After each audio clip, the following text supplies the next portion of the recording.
नमस्कार दोस्तों।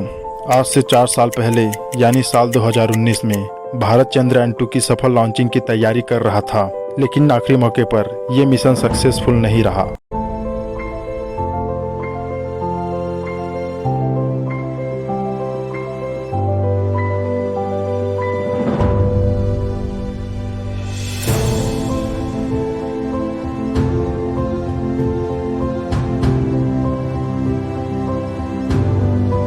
Vikram lander descent was as planned and normal performance was observed up to an altitude of 2.1 km.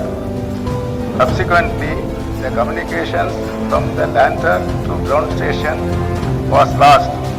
The data is being analyzed.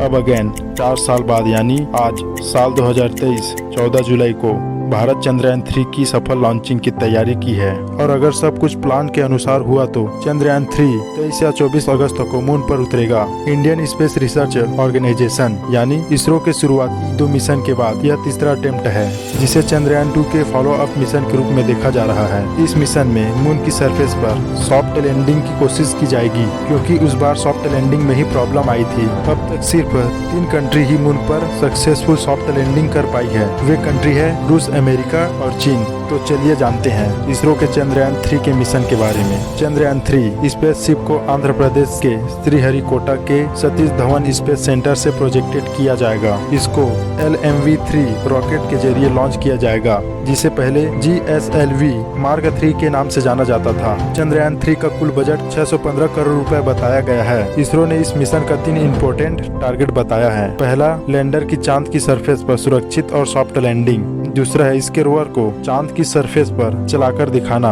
और तीसरा, वैज्ञानिक परीक्षण करना। चंद्रयान 2 की तरह चंद्रयान 3 के पास भी एक लैंडर जो चांद की सतह पर सॉफ्ट लैंडिंग करेगा और एक रोवर होगा जो चांद की सरफेस पर घूमेगा। जैसे ही यह चांद की सरफेस पर पहुंचेगा, लैंडर और रोवर अगले एक लूनर डे यानी धरती के 14 दिनों के समान समय के लिए सक्रिय हो जाएंगे। इसरो के मून मिशन का टारगेट चांद के साउथ पोलर एरिया में सॉफ्ट लैंडिंग करने का है, जो कि मून के इस एरिया में पहली बार किसी स्पेसशिप को उतारा जाएगा, क्योंकि इस एरिया में अक्सर कम सनलाइट पहुंचती है। इससे अंदाजा है कि वहां पानी बर्फ की मात्रा में होगी। साइंटिस्टों के अकॉर्डिंग शुरुआती प्लानिटरी सिस्टम के सीक्रेट जीवाश्म रिकॉर्ड इन ठंडे जालों में मौजूद हो सकते हैं।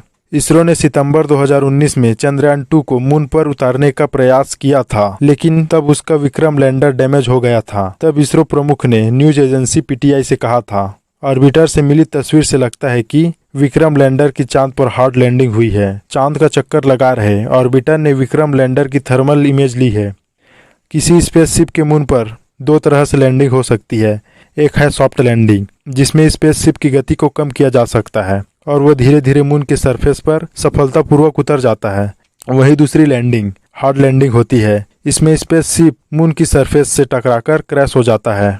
इस बार बिना ऑर्बिट के रोवर और लैंडर के साथ चंद्रयान 3 स्पेस में लॉन्च होगा, क्योंकि स्पेस में स्थित चंद्रयान 2 का ऑर्बिट को आपस में कनेक्ट किया जाएगा और चंद्रयान 2 का ऑर्बिट हमारे इसरो में कनेक्ट होगा, जो मून की ऑर्बिट से 100 किलोमीटर दूरी पर यह सरफेस की जांच करने के लिए तस्वीरें लेगी। साइंटिस्ट टेस्टिंग के लिए यह स्पेसशिप अपने साथ कई पेलोड ले जा रहा है, जिसमें सिस्मोमीटर भी शामिल है, ताकि चांद के भूकंप को मापा जा सके। वैज्ञानिक इस तरह के परीक्षण से मून की सरफेस के टेम्परेचर और वहाँ के वातावरण के अन्य एलिमेंट्स को जान सकेंगे। साथ ही चंद्रयान 3 पर स्पेक्ट्रोपोलारिमेट्री ऑफ विजिटेबल प्लैनेट्स अर्थ भी लगा होगा, जिससे हमारे वैज्ञानिकों को चंद्रमा की ऑर्बिट के छोटे छोटे ग्रहों और हमारे सौरमंडल के बाहर स्थित ऐसे अन्य ग्रहों के बारे में जानकारी इकट्ठा करने के लिए महत्वपूर्ण डेटा हासिल हो सकेगा, जहां जीवन संभव है।